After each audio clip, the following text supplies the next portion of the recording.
ప్రస్తుతం ధర్మాన ప్రసాదరావు మీడియాతో మాట్లాడుతున్నారు శ్రీకాకుళంలో. ఆ లైవ్ చూద్దాం. చూసుకుంటున్నాం ఒకసారి ఆయన్ని. రాష్ట్రం ఆంధ్రప్రదేశ్ రాష్ట్రం. అంతకుముందు 2002, 2003, 2004లో ఆనాడు రాజశేఖర రెడ్డి గారి ప్రభుత్వం వచ్చేంత వరకు కూడా విపరీతమైనటువంటి కరువు, ప్రజల్లో ఒక రకమైనటువంటి జీవించలేమనేటువంటి ఒక భయం, ఇన్సెక్యూరిటీ.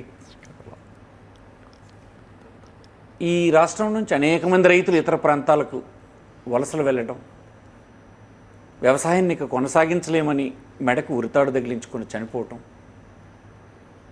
ఒకవైపు ఆనాడు అధికారంలో ఉండే తెలుగుదేశం ప్రభుత్వాన్ని శాసనసభలోనూ వెలుపల రాజశేఖర రెడ్డి గారిని వారు కానీ వారితో ఉన్నటువంటి మేము కానీ ప్రజలకు భరోసా కల్పించాలని చెప్పినప్పుడు వినిపించుకోకుండా నిర్లక్ష్యం చేయడం చూసినప్పుడు ఆయన ఒక కార్యక్రమం చేశారు. రాష్ట్ర ప్రజలందరికీ ఒక పాదయాత్రను చేస్తూ ఒక భరోసా ఇచ్చారు. మీరు అధైర్యపడవద్దు, మళ్ళీ మేము ప్రభుత్వంలోకి వస్తాం, మీ ఆకాంక్షలకు అనుగుణంగా మంచి రోజులు మీకు వస్తాయి, చేస్తానని చెప్పారు. ఖచ్చితంగా అదేవిధంగా తన పరిపాలనని సాగించినారని ఇప్పుడు మళ్ళీ మీకు జ్ఞాపకం చేస్తుంది. మన రాజ్యాంగ సూత్రాలు ఏవైతే ఆదేశిక సూత్రాలు ఉన్నాయో, ఆదేశిక సూత్రాలని తూచా తప్పకుండా ఒక రాష్ట్ర ప్రభుత్వం ఆచరించి అమలు చేసినటువంటి ముఖ్యమంత్రిగా ఆయన్ని దేశంలో మనం చెప్పొచ్చు. కొంతమంది ఈర్ష్యపడవచ్చు, కానీ మీరు ఆనాడున్నటువంటి కార్యక్రమాలను ఒక్కసారి వెనక్కి వెళ్ళి చూడండి. 2 సంవత్సరాలు అతను పరిపాలన అయినప్పుడు ఆయన సర్వం బీదవాళ్ళకు సమకూరిస్తే, సామాన్యులకు సమకూర్చినప్పుడు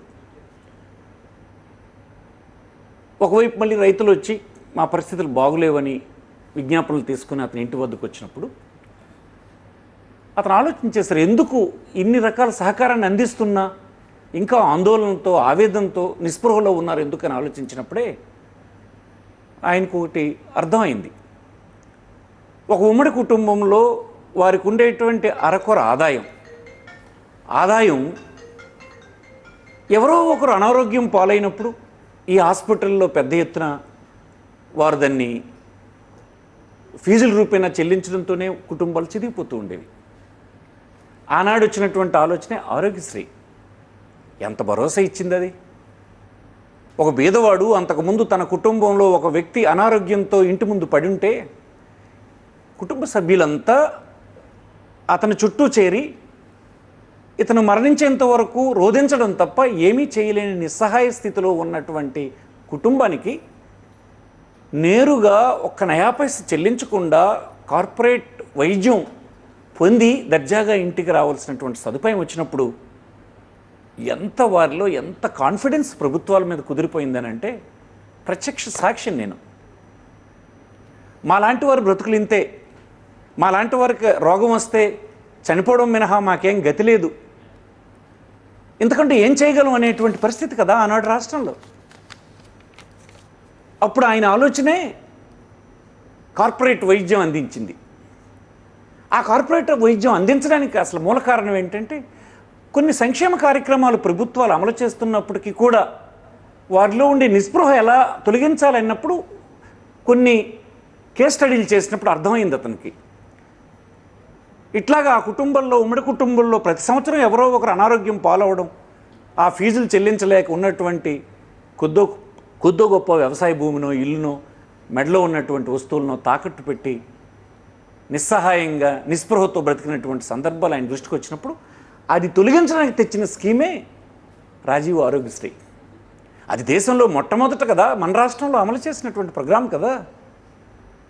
అది ఒక రాజకీయ పార్టీ అని కానీ, మా రాజకీయ పార్టీకి ఓటేసావా అని కానీ, రేపు రాజకీయ పార్టీ మా పార్టీకి సపోర్ట్ చేస్తామని కానీ, లేదు మా కులం వాడు కానీ, మా మతం వాడు కానీ, లేదు ఒక వర్గం అని కానీ చూడలేదు కదా. అది ఎంత హాయిగా, ఎంత కాన్ఫిడెన్స్తో ప్రజల సదుపాయాన్ని పొందినటువంటిది జ్ఞాపకం వచ్చినప్పుడు సో అతను మహనీయుడని ఎవరైనా అనకు మానరు కదా.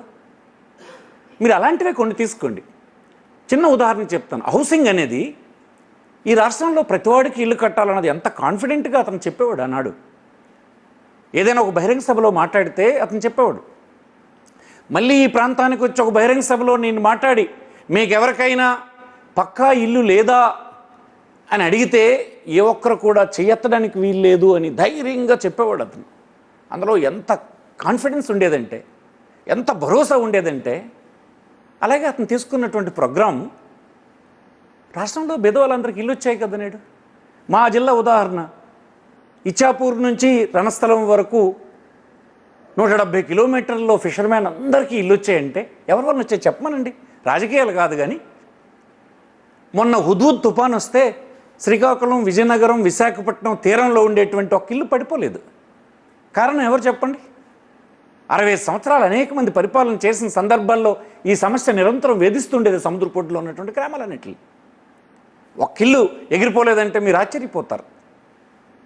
కొండల మీద నుంచి చెట్లు ఎగిరిపోయినాయి, తాటి చెట్లు పడిపోయినాయి, ఇల్లు పోలేదు. అతను ఇచ్చినటువంటి పక్కా హౌసింగే కదా. ఆ హౌసింగ్ ఎలా ఇచ్చేవారు? పక్క వ్యతిరేకైన అతని పేదరికాన్నే అర్హతగా చూసి ఇచ్చినటువంటి సందర్భం. ఇవ్వనటువంటి అధికారిని ప్రశ్నించి మరీ ఇచ్చేటువంటి వాతావరణం నాడు పరిపాలనలో ఉండేది. అంతే కదా, అందరికీ హౌసింగ్ వచ్చింది ఈ రాష్ట్రంలో. ఇదే కాదు, మీరు చూడండి, వృద్ధాప్య భద్రత ప్రతి వృద్ధుడికి ఒక 200 రూపాయలు ప్రతి నెల అందించే కార్యక్రమం, 70 లక్షల మందికి పెన్షన్లు అందించే కార్యక్రమం జరుగుతుండేది. తర్వాత వచ్చిన ప్రభుత్వాలు కూడా పెన్షన్ అందిస్తున్నామని చెప్తారు. కానీ మీరు ఎలా అందిస్తున్నారు అవి? మా రాజకీయ పార్టీకి ఓటేసారా, మా కిరికిరి కమిటీకి మీ విల్లింగ్ ఉందా, ఇది కదా. అది కాదు కదా. ఒక రాష్ట్ర ప్రభుత్వం అమలు చేస్తున్న ఒక సంక్షేమ కార్యక్రమం కులం, మతం, వర్గం, ధనం, కండబలం, గొంతు బలం ఏమీ లేనటువంటి వాడు పొందగలిసినటువంటి స్థితికి రావడం అనేది గొప్ప పరిపాలన. అది రాజశేఖర రెడ్డి వల్ల సాధ్యమైంది కదా. మీకు ఎందుకు అంతెందుకు? త్రిబుల్ ఐటీలు అందరూ ఒక తల్లిదండ్రులు, నా బిడ్డడు తెలివైనవాడు, చదువుకుంటానని ఆసక్తి ఉంది, కానీ నేను ఉన్నత విద్యను వాడిని చదివించలేననేటువంటి వాడి ఆర్థిక స్తోమతను చూసి బాధపడుతున్నప్పుడు ఆయన తీసుకొచ్చిందే ఫీజు రియంబర్స్మెంట్.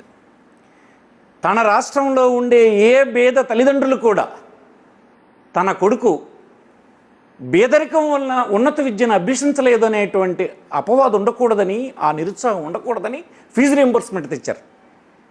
ఈవేళ అనేక మారుమూల గ్రామాల్లో ఒక పేదవాడి కొడుకో కూతురో ఉన్నత విద్యను అభ్యసించి ఆ కుటుంబం ట్రాన్స్ఫార్మ్ కావడానికి దోహదపడే స్థితి వచ్చిందంటే ఆయన తీసుకొచ్చిన కార్యక్రమమే కదా. చాలామంది విమర్శలు చేయొచ్చు, కానీ బై అండ్ లార్జ్ సొసైటీని, ఉన్నటువంటి అన్ని వర్గాల్ని అభివృద్ధి చేయాలని, కాన్ఫిడెన్స్ని నింపాలని, రాజ్యాంగంలో ఉండేటువంటి మౌలికమైన ఆదేశక సూత్రాలకు అనుగుణంగా పరిపాలన చేయాలని ఆలోచన చేసింది రాజశేఖర రెడ్డి గారు అవుతారు తప్ప ఇంకొకరు కాదు. ఇలాంటివి ఎన్ని ఉదాహరణలు నేను చెప్పను.